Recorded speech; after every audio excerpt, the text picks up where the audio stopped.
Kaya ngayon, ang kaulugan ng PGMN, palaging galit kay Martin Network.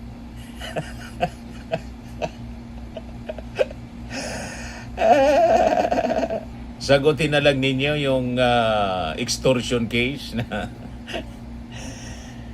final sa inyo ni Martin Romualdez.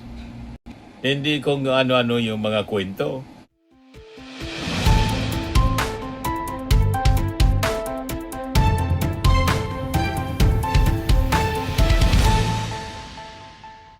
Hello po mga kababayan, pag-usapan natin na muli yung PGMN. Ang bagong pangalan pala, ang bagong kahulugan ng PGMN, palaging galit kay Martin Network.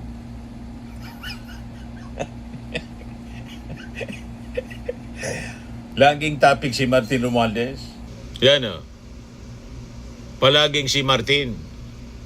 Na Peanut Gallery Media Network, palaging galit kay Martin Network na ngayon. This is one of many ways Martin Romualdez stole as Speaker of the House of Representatives. Yan o. Maintindihan naman natin niya Mr. Maravillas kasi yung founder niya si Franco Mabanta na silo sa entrapment ng pangungutong. Pangingikil kay Martin Romualdez, kaya siyempre galit na galit. Na-booking po yung modus. O diba? Kaya ngayon ang kaulugan ng PGMN, palaging galit kay Martin Network.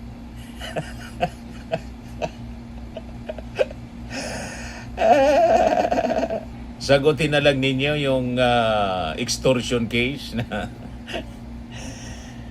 final sa inyo ni Martin Romualdez. Hindi kung ano-ano yung mga kwento. Wala man pong naniniwala na sa inyo. Kasi alam na po ng lahat, hindi man po kayo lehitimong media network, kundi isang grupo ng modus. Ayun na po. Kaya na kaso ng robbery extortion. Bistado na po yung modus ninyo. So ang PGMN mga kababayan na laging galit kay Martin Romualdez ay tuluyan na pong nabuwag at napatunayan pong isang peking media network matapos na maaresto yung kanilang founder na si Franco Mabanta sa kasong extortion. Nahuli po sa aktong nangingikil ng napakalaking halaga, 350 million yung hinihingi daw kay Martin Romualdez para hindi i-release yung video nila.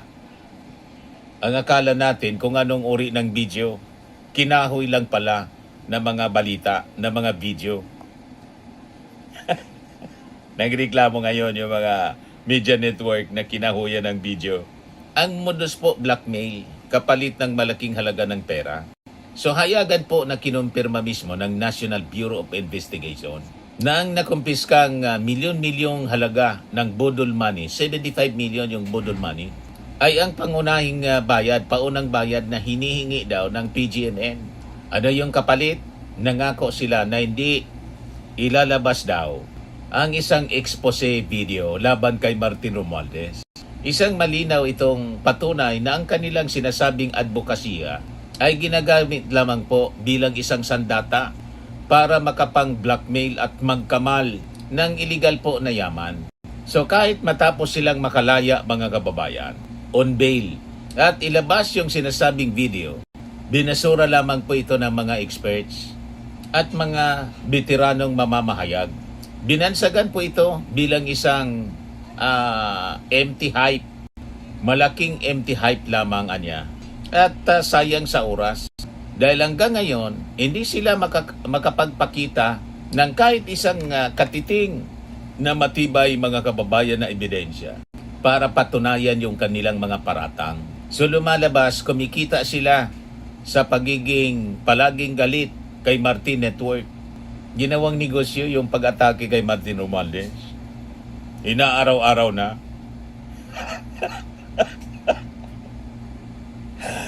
Baka niya Mr. Maravillas may nagpupundo, malamang yung mga may intensyong sirain, mga kababayan si Martin Romualdez. Malamang yun ang nagpupundo. Ang kanilang buong platform, mga kababayan, ay umuubos ng buong oras sa pamamagitan ng pagpapakalat ng mga guesswork expose o kaya mga hula-hula lamang ng mga akusasyon na pinagtatagni-tagni mula doon sa mga lumang mga balita at mga peking AI-generated na larawan, mga kababayan, para lamang po na magmukhang kapanipaniwala ang kanilang mga walang tigil na paninira. Isa po itong malawakang political demolition job. Sa katunayan, yung kanilang sinasabing ipinagmamalaking investigasyon na patunayan po na walang legal na basihan, kundi isang malawakang organisadong demolition job sa mga itinuturing nilang kalaban sa politika ng Vice Presidente na si Sara Duterte. Ginagamit nila po yung journalism bilang maskara para sa maruming propaganda at pansarili pong interes.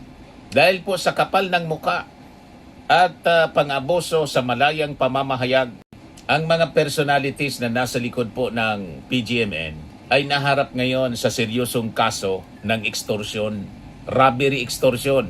Ang kanilang mga sariling mga cellphones, text logs at gadgets na kinuha at inaprobahan po ng korte na busisiin po ng National Bureau of Investigation sa pamamagitan po ng cyber warrant na nilabas ay ang nagsilbing pinakang matibay, mga kababayan, na resibo para po tuluyan silang mabulok sa kulungan.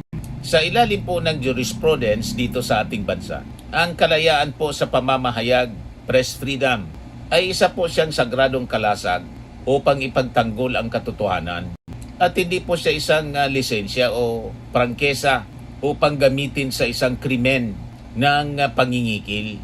So ang ginawa po ng PGMN sa pamumuno po ni Franco Mabanta ay isang tahasang kriminal na akto na nagpababa po sa integridad ng media sa ating bansa.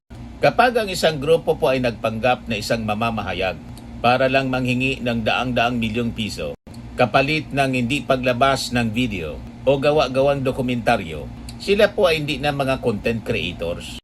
Sila po ay mga kriminal na mangingikil base po sa batas sa ilalim ng Article 294 ng atin pong revised penal code. So ang kanila pong paulit-ulit na mga pag-atake ng walang kahit man pong ebidensya ay patunay po ng actual malice na sapat na batayan para sa patong-patong na hatol ng cyber libel at robbery extortion. So kini-question natin ang moral integrity ng network na to. Kung may sino mang abogado na nakikipagsabwatan, nagpapayo o nagtatanggol sa sindikatong ito sa labas ng korte para itaguyod po yung kanilang mga peking balita, nararapat lamang siguro na sila sampahan ng kaso sa korte para tuluyang mapanagot dahil po sa paglapastangan sa panunumpa sa batas at hudikatura. So ang hustisya, mga kababayan, ay hindi madidiktahan ng mga bayarang mangingikil. Malinaw po ang PGMN, hindi po media network ng katotohanan, kundi isang bagsak na sindikato ng mangingikil na nabubuhay sa hula-hula po na expose. Kumikita sa bayarang paninira at palaging galit kay Martin Romualdez. Kaya tama lang na bansagan sila. PGMN palaging galit kay Martin Network. Dahil po tuluyan ng nabisto ng batas ang kanilang modus.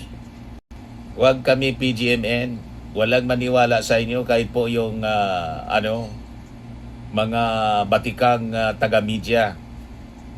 Hindi kayo kinikilala na isang media entity.